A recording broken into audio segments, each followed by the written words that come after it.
Now, I don't know if I'm going to play an older video I did first or not. If I did, then I did.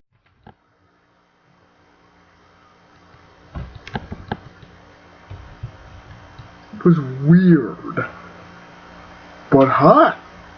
I saw Scarlett Johansson in her bra and panties, looking sexy and creepy at the same time.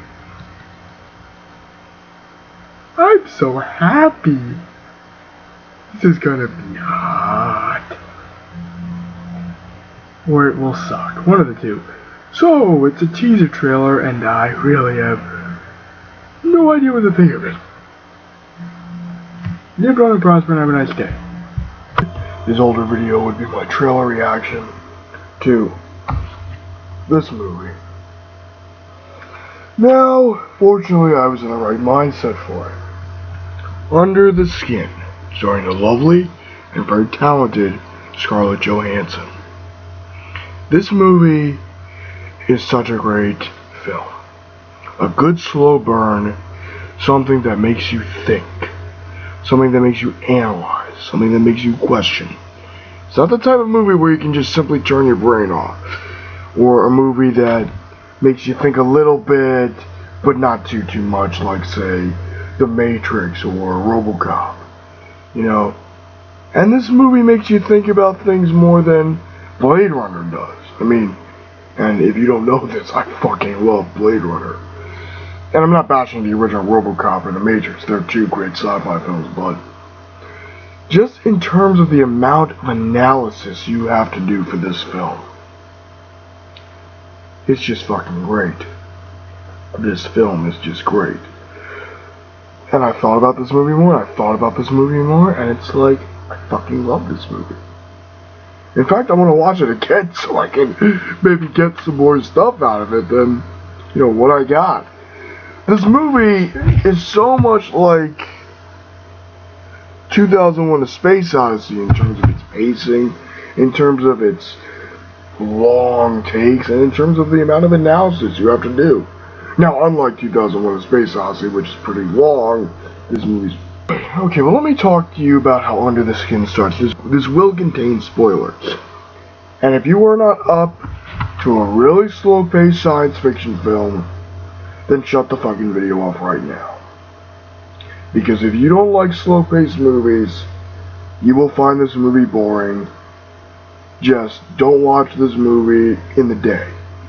It's gotta be, to me, the perfect atmosphere to watch this movie is when it's late at night. Like, say, like if it's midnight, if it's 1 o'clock, 2 o'clock in the morning, where you don't have anything else to do the next day.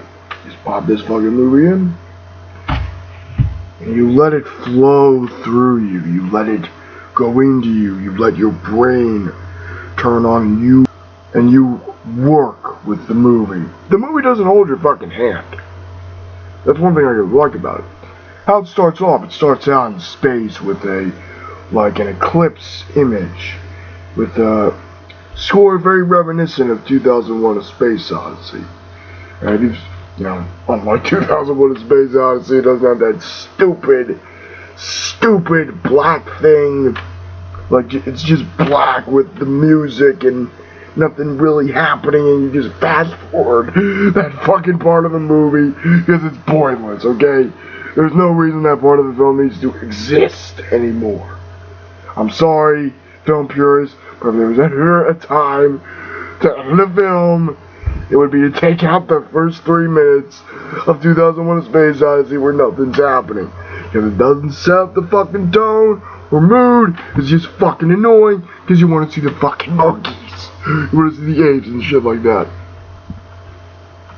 And I would say, unlike 2001: A Space Odyssey, I really got into this movie and I worked with it. I walked with it, basically.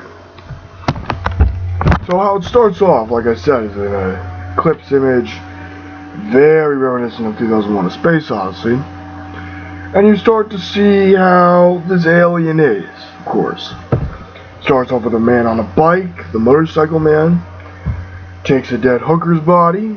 We see Scarlett Johansson's alien take the clothes off, getting ready to hunt get her prey, which are these lonely, desperate men. She seduces them with, her beauty and her looks, and looks for the most pathetic, sad, lonely motherfuckers in Scotland to get in. So, of course, gets her these clothes, she wears them, gets ready for the hunt, has a white van. Yeah, pedophile joke here, but whatever. Anyway, what she does is that she goes to the mall. She's getting her clothes, getting her lipstick ready. She's getting ready for the hunt. It's like Predator. It reminded me of movies like Predator, in the way that the Predator gets prepped up for the hunt, and the Predator analyzes his targets. In Predator, it's Arnold, Carl Weathers, and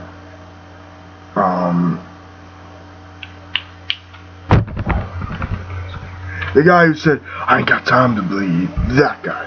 Jesse Ventura, yeah, Jesse Ventura. So as I was saying, after she gets ready for the hunt, she starts to get into it. She starts to say, "Hey, how you doing, Oh, you live around here? Okay, well, come here, You want a lift? Come over to my place." Now, how it starts off is, she takes these men into this black void, her apartment or her lair, and these men follow her because it's Scarlett Johansson.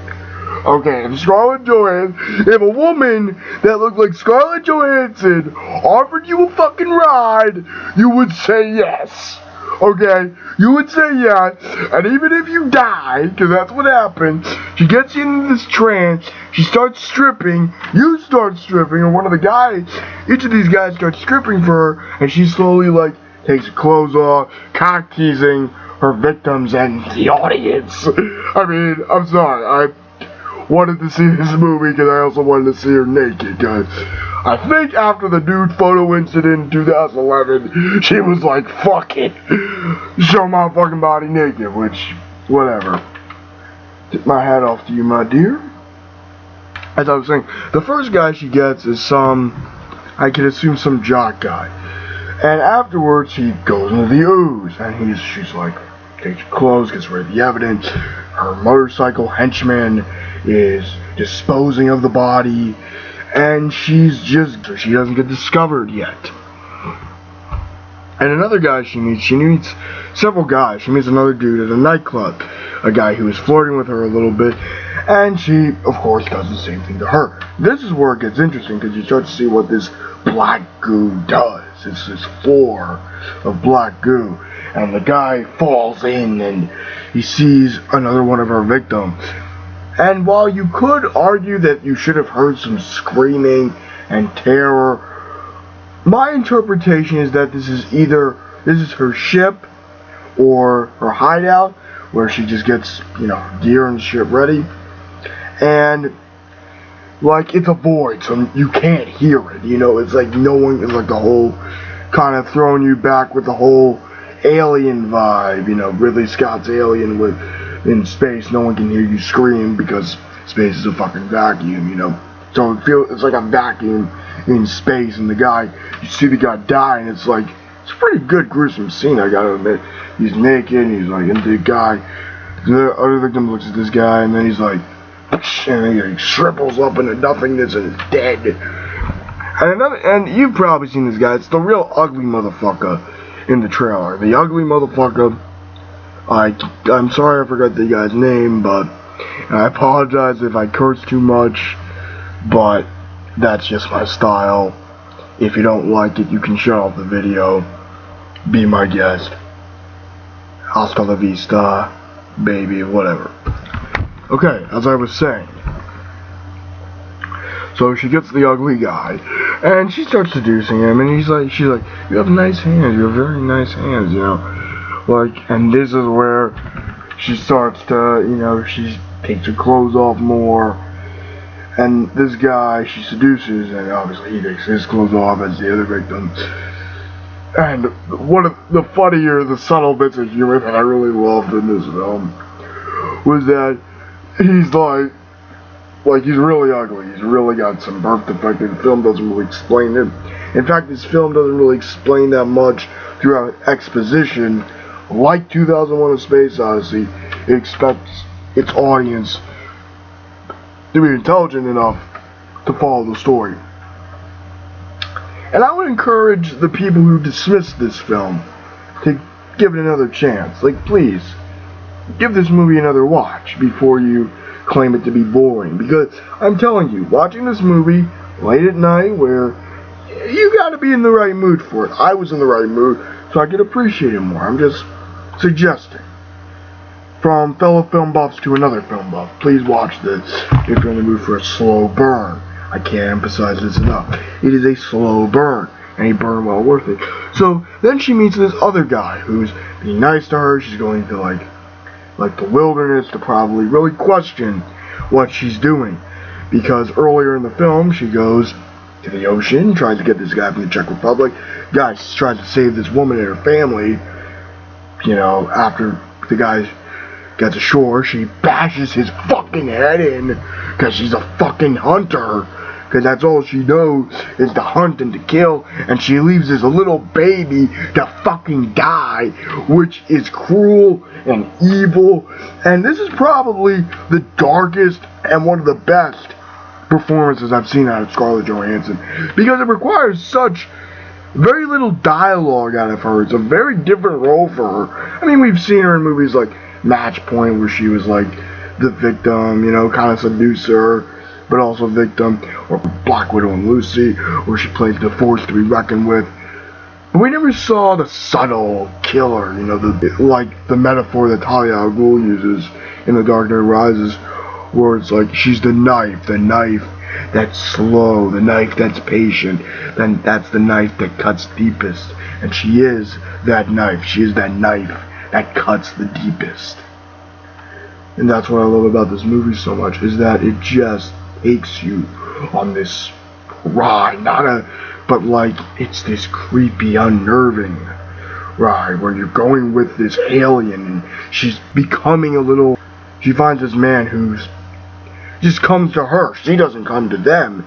He comes to her out of compassion. And the bus driver's like, yo, like, hey, it's really cold up here. She'll have her sweater. And he offers, you know, to get her some stuff. He offers her into his house. And, of course, this is where she's completely naked. And you see her vagina. And you see, excuse me as I now go into my 18-year-old immature stage. I'm sorry. This is a little bit of a sidetrack. It's a long video. Please accept this. She's naked, she's nude, you see her tits, you see her nipples, you see her pussy, you see her ass. It's so beautiful. And thank you, Jonathan Glazer. You have made an 18-year-old fantasy happen. Thank you, sir. Thank you. And I probably just lost all credibility for that, but now let me try to redeem myself. So after this, the man has sex with her because he's thinking, you know, this woman's being, you know, whatever. And then she freaks out, like, oh, get the fuck off. Like, doesn't say it, just, but you can tell her. It was like, oh shit, looks down, you know, making sure her disguise, her human disguise, is on and functioning and working. And she stops becoming a killer. She stops becoming the hunter. And she starts to want to learn more through her visuals, and she starts to become less of the hunter and the killer and this and this and that. And then she meets this lumberjack guy, and he's saying, you know, in the wilderness, you know, might get lost, but there's a nice little place there. He attempts to rape her. Okay? And maybe you could argue the alien deserves this after killing so many people and after doing all these horrific acts of them, basically putting them in a void of hell where they shrivel up and die and become nothingness. You could argue the alien deserves this. However, you could also look deeper into this moment and say she's looking for a quest for redemption. Like, he tries to rape her and the skin tears and she starts to take it off. I was expecting this to be kind of bloody and gory and a bit exploitive, but thankfully the director showed like the beauty of it. It was kind of a beautiful scene where we see the alien's black, like charcoal black figure emerge, and this lumberjack, rapist asshole's first instinct is to light her on fire. That's just different. Now, while you could argue, like I said, you could argue she deserves this. Did she really? In a way? Because what if he hadn't? Would she have tried to help more people? Would she have tried to gone back to her people and say, we should not be hunters and killers anymore? We should try to learn. We should try to connect with these earthlings. We should not hunt them. And that's the real beauty of this film. It's a hunter and a killer's journey of redemption, subtle redemption, through visuals. This film is just such a visual ride. And I'm not talking about like a grand spectacle like Star Wars or even Blade Runner, while that also is a spectrum for the eyes and just really a great fucking movie. I really would love to talk about Blade Runner sometime. I gotta fucking do a review of that Blade Runner whenever I can. But this film is just so well put together. And I encourage you, go to Netflix, go to Redbox, hell, buy the Blu-ray, buy the DVD. Check this film out, you will not be disappointed. A very high and well-deserved, a 10 out of 10. For its sheer brilliance, ballsiness, and willingness to challenge its audience, and not holding their hand. I take my hat off to this movie, and I say live long and prosper and have a great day.